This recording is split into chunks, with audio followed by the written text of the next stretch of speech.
आज की एक और बड़ी खबर है, देश की सियासत से जुड़ी खबर है। प्रियंका वाड्रा के लिए मुश्किल भरी खबर है। प्रियंका को जेल तक जाना पड़ सकता है, मुश्किलों में घिर गई है। मैं क्यों कह रहा हूं? क्योंकि राहुल गांधी को सजा हो चुकी है, कई मामलों में जमानत पर है।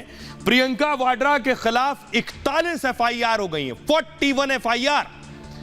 और अकेले प्रियंका ने, अगली तस्वीर दिखाइए, प्रियंका के साथ साथ मध्य प्रदेश के पूर्व मुख्यमंत्री कमलनाथ भी हैं, जिन पर 41 एफआईआर हुई है।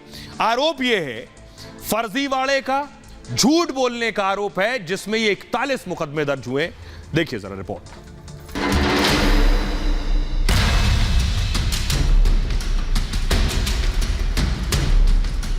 सीधे चिट्ठी लिखी और वायरल कर दो। और उन्होंने सोचा कि कर्नाटक में जैसे चला दिया उनने 40% या 50% चला दो। कौन सा साल निकला था जब देश में स्कैम नहीं होता था कांग्रेस के द्वारा? प्रियंका गांधी एक कांग्रेस की इतनी बड़ी नेता एक झूठ और फरेबी पत्र पर ट्वीट करती हैं, किसी के इशारे पर 3-4 अभी एफआईआर हो गई हैं, बाकी जगह भी एफआईआर होगी, साइबर क्राइम में भी हमने की है। क्या फर्जीवाड़े में फंस गई प्रियंका वाड्रा? क्या राहुल गांधी के बाद अब प्रियंका वाड्रा को भी होगी जेल? मोदी समुदाय को अवमानना के मामले में गुजरात की अदालत ने राहुल को जेल की सजा सुनाई थी। अब मध्य प्रदेश में शिवराज सरकार के खिलाफ फर्जीवाड़े में प्रियंका वाड्रा पर भी शिकंजा कस गया। मध्य प्रदेश में प्रियंका के खिलाफ दर्जनों एफआईआर हो गए, जिसके बाद पुलिस एक्शन में है। ऐसा कोई संगठन, ऐसा कोई व्यक्ति जिसका नाम उसमें उल्लेख है, वो उसकी तस्दीक नहीं हो पाई है, तो ये एक फर्जी पत्र प्रतीत होते हुए इस संबंध में शिकायत की गई थी। प्रियंका गांधी, जयराम रमेश, कमलनाथ जी इनकी ट्विटर हैंडल के उपयोगकर्ता के रूप में शामिल किए गए। दरअसल प्रधानमंत्री मोदी को काउंटर करने के चक्कर में प्रियंका जल्दबाजी कर गई। 12 अगस्त को मध्य प्रदेश के सागर में पीएम की रैली थी। मोदी की रैली से ठीक पहले कांग्रेस के लिए माहौल बनाने के चक्कर में 11 अगस्त को प्रियंका ने ट्वीट कर दिया, जिसमें शिवराज सरकार पर कमीशन लेने के गंभीर आरोप लगाए। लेकिन जिस चिट्ठी के आधार पर यह आरोप लगाए गए वो फर्जी निकला, जिसके बाद प्रियंका पर शिकंजा कस गया। ये फर्जी हो सही हो, ये सब खड़े हुए लोगों से पूछ लीजिए। ये एक पत्र क्या 100-200 पत्र आपको बता देंगे। वो सोचते हैं कि जनता को फिर से गुमराह कर पाएंगे, पर मध्य प्रदेश के मतदाता ने अब तय कर लिया है कि बड़े प्यार से शिवराज सिंह जी को विदा करेंगे। अब देखिए जरा प्रियंका वाड्रा पर क्या आरोप लगे हैं, जिसमें वो जेल तक जा सकती हैं। दरअसल प्रियंका के खिलाफ 41 एफआईआर हो गई हैं, 41। मध्य प्रदेश में ही ये सारी एफआईआर दर्ज हुई हैं। भोपाल में, इंदौर में, ग्वालियर में, यहां एफआईआर है इनके खिलाफ। 38 अन्य शहरों में भी केस दर्ज हो गए। प्रियंका वाड्रा पर फर्जीवाड़े का आरोप है, एक चिट्ठी के जरिए झूठ फैलाने का आरोप है। चिट्ठी में सरकार पर कमीशन का आरोप लगाया प्रियंका ने। प्रियंका वाड्रा ने इस चिट्ठी को ट्वीट कर दिया। चिट्ठी साझा करने के साथ प्रियंका ने लिखा था, शिवराज सरकार है कमीशन खोर सरकार, 50% कमीशन लेती है शिवराज सरकार। बीजेपी ने कमीशन के सारे रिकॉर्ड तोड़ दिए, ये चिट्ठी में लिखा था। कर्नाटक में थी 40% कमीशन वाली सरकार। प्रियंका के इस ट्वीट के बाद बीजेपी आक्रामक है और बीजेपी ने पहले चेतावनी दी, अब एफआईआर दर्ज करा दी है प्रियंका पर। इस मामले में अब प्रियंका वाड्रा से पूछताछ होगी। एमपी पुलिस प्रियंका वाड्रा से पूछताछ करेगी। सुनिए, इस पुलिस डीसीपी क्राइम है ऋतु कीर्ति सोमवंशी, वो क्या कह रहे हैं। भारतीय जनता पार्टी के मंत्रियों और पदाधिकारियों द्वारा हमें एक ये थाने पर ज्ञापन प्राप्त हुआ था, जिसमें ये बात लिखी हुई थी कि मुख्य न्यायाधीश को, मध्य प्रदेश के मुख्य न्यायाधीश को एक पत्र भेजा गया है, जिसमें लघु और मध्यम संविदाकर्मी, जो कि पेटी कॉन्ट्रैक्टर्स का संघ है, उनके द्वारा एक मुख्य न्यायाधीश को पत्र में लिखा गया है कि मध्य प्रदेश में कॉन्ट्रैक्ट्स, यानी कि जो भी सिविल वर्क्स होते हैं उनके कॉन्ट्रैक्ट्स में 40 से 50% की कमीशन की बात चल रही है और इसकी जांच की जाए। जो कि ये पत्र जो है वो जिस संविदाकर्मी संगठन की बात हो रही है उस संगठन के संबंध में सत्यापित होना नहीं पाया गया है। ऐसा कोई संगठन, ऐसा कोई व्यक्ति जिसका नाम उसमें उल्लेख है, वो उसकी तस्दीक नहीं हो पाई है। तो ये एक फर्जी पत्र प्रतीत होते हुए इस संबंध में शिकायत की गई थी। पत्र है, उसमें ज्ञानेंद्र अवस्थी के नाम से ये पत्र लिखा गया था। तो पहले आरोपी के रूप में उनका नाम है, दूसरे आरोपी के रूप में जो प्रियंका गांधी, जयराम रमेश, कमलनाथ जी, सुभाष यादव और शोभा ओझा, अरुण यादव और शोभा ओझा, इन लोगों के नाम से जो ट्वीट किए गए हैं, इनके अकाउंट से ट्वीट किए गए हैं, इनके नाम इनके ट्विटर हैंडल के उपयोगकर्ता के रूप में शामिल किए गए हैं। तो जो धाराएं लगी हैं उसमें इनकी गिरफ्तारी होगी? इन धाराओं में फॉर्मल गिरफ्तारी नहीं होती है। ये एक नोटिस सर्व करने की धाराएं हैं। अभी इस विषय में विचार चल रहा है कि इनको नोटिस यहीं से सर्व किया जाएगा या फिर इन्फॉर्मेशन देके यहाँ बुलाया जाएगा और फिर यहाँ पे नोटिस सर्व किया जाएगा। इन्वेस्टिगेशन के लिए पूछताछ तेजी से आगे बढ़ेगी? बिल्कुल, इसमें इन्वेस्टिगेशन के लिए इन सबको आगे सूचना दी जाएगी और यहाँ पर बुला के पूछताछ की जाएगी। अब आपको बताता हूं मैं कि आखिर इसमें प्रियंका वाड्रा के साथ साथ कौन से 5 नेता हैं जिन पर एफआईआर हुई है। ये है सारे नेता, आप देख रहे हैं। एक तरफ से शुरू करें तो प्रियंका वाड्रा जो कि कांग्रेस की महासचिव, उन पर एफआईआर। जयराम रमेश मीडिया प्रभारी कांग्रेस, इनके ऊपर एफआईआर है। और शोभा ओझा प्रवक्ता कांग्रेस, उन पर एफआईआर। और उधर देखिए अरुण यादव हैं, पूर्व अध्यक्ष एमपी कांग्रेस के, इनके ऊपर भी एफआईआर हुई है। अब आपको बताता हूं, प्रियंका एंड इस पूरी मंडली पर शिकंजा कस गया है। प्रियंका के खिलाफ 4 धाराओं में केस दर्ज हुए हैं जिसकी जांच मध्य प्रदेश पुलिस कर रही है। चारों धाराएं भारतीय दंड संहिता की हैं, जिसमें आईपीसी की जो धाराएं लगाई गई हैं वो है 420 यानी धोखाधड़ी करना, और 7 साल तक की सजा हो सकती है इसमें, साथ में जुर्माना भी लग सकता है। 469 यानी प्रतिष्ठा को नुकसान पहुंचाना, 3 साल तक की सजा हो सकती है इस धारा में, साथ में जुर्माने का भी प्रावधान है। 500 यानी मानहानि के लिए दंड और 2 साल की सजा अथवा जुर्माना इसमें देना पड़ सकता है, या सजा और जुर्माना दोनों हो सकता है।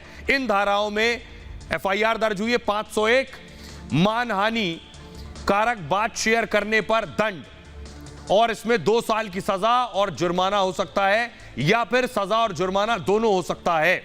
इन धाराओं में मुकदमा दर्ज किया गया है। इस पर अब मध्य प्रदेश में हंगामा हो रहा है। कांग्रेस की बड़ी नेता है प्रियंका वाड्रा, उन पर 41 एफआईआर है।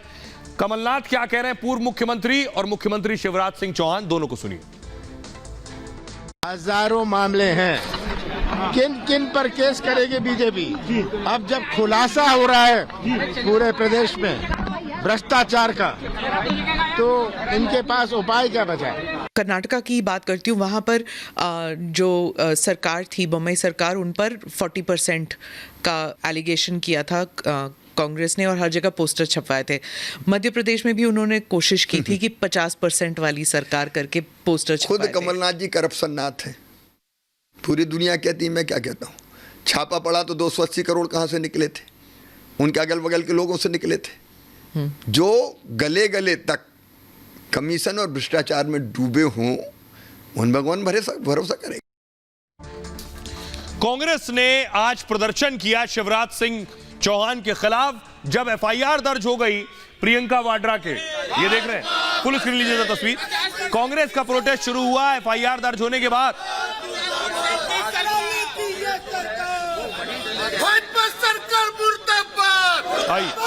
अब मैं आपको बताता हूं, बीजेपी बनाम कांग्रेस शुरू हो गया है। इस पर क्या कुछ कह रही है कांग्रेस पार्टी और क्या कह रही है बीजेपी। कमलनाथ कह रहे हैं बीजेपी ने प्रियंका वाड्रा समेत कई नेताओं पर एफआईआर दर्ज कराई है। सरकार भ्रष्टाचार की जांच नहीं करती है, इस मुद्दे को जो उठाए उस पर अत्याचार करती है। मैं कांग्रेस कार्यकर्ताओं से कहता हूं कि वो इसके खिलाफ खड़े हो, सरकार को उखाड़ फेंकें। सत्यमेव जयते।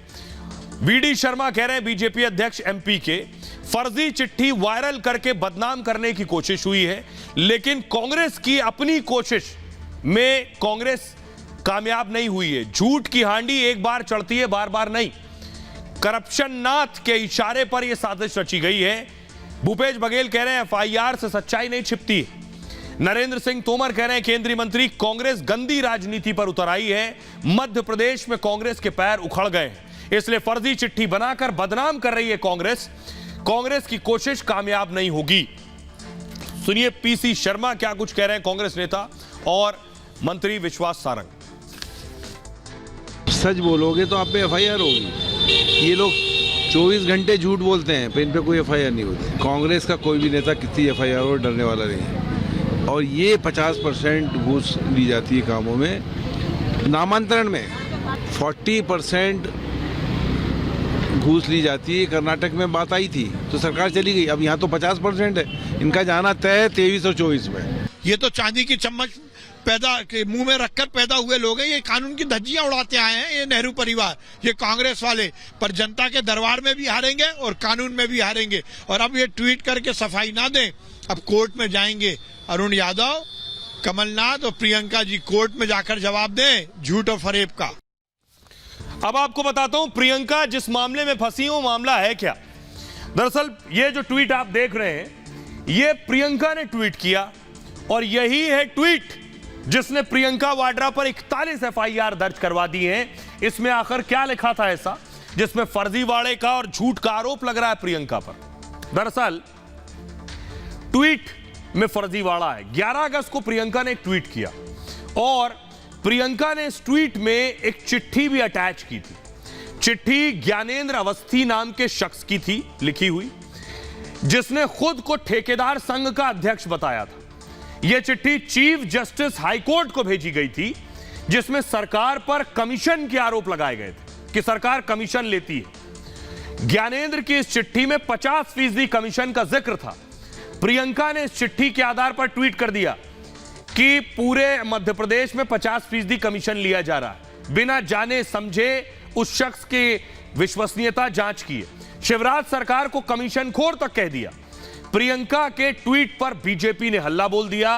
बीजेपी ने कहा प्रियंका साजिश कर रही हैं और फर्जी चिट्ठी ट्वीट कर बदनाम करने की कोशिश कर रही हैं। उन्हें यह बताना पड़ेगा कि यह लेटर किसका है, क्योंकि ज्ञानेंद्र नाम का कोई शख्स ही नहीं है जिसकी चिट्ठी है।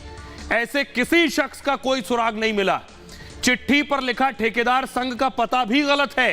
प्रियंका चुनाव जीतने के लिए फर्जीवाड़ा कर रही हैं, सरकार को बदनाम कर रही हैं। सुनिए, शोभा ओझा पर भी एफआईआर हुई है, वो क्या कह रही हैं, और मध्य प्रदेश के गृह मंत्री नरोत्तम मिश्र। 50% का भ्रष्टाचार इंसानों के साथ और भगवान के साथ 80% का भ्रष्टाचार। महाकाल लोक में हमने 80% का भ्रष्टाचार देखा। पटवारी का घोटाला, नर्सिंग का घोटाला, हर एक में भ्रष्टाचार। कितने स्टिंग्स हुए हैं जहां साफ तौर पे पैसे की डिमांड करते हुए लोग सुनाई दिए गए हैं। कितनी एफआईआर कर ले कोई फर्क नहीं पड़ता। हम जनता की आवाज को उठाते रहेंगे और इन भ्रष्ट लोगों को मध्य प्रदेश से मध्य प्रदेश की जनता उखाड़ के फेंकेगी। प्रियंका गांधी जी, ये कमलनाथ जी, दिग्विजय सिंह जी, अरुण यादव जी, इनने पहले आपके भाई से झूठ बुलवा दिया मध्य प्रदेश में 2 लाख के कर्जा का, और अब एक आपसे झूठे पत्र के आधार पर ट्वीट करवा दिया, आपको झूठा साबित कर दिया। कांग्रेस के प्रति लोगों में पहले से ही विश्वास नहीं है और आपके इन झूठे ट्वीटों से तो आपके बारे में विचार ही खंडित हो गए उनके। हमारे पास सारे विकल्प खुले हुए हैं कार्रवाई के लिए, और ये गंदी राजनीति बंद करो। ऐसे आप कोई को फ्रेम नहीं कर सकते। जनता आपके बारे में धारणाएं लगातार गलत बनाएगी।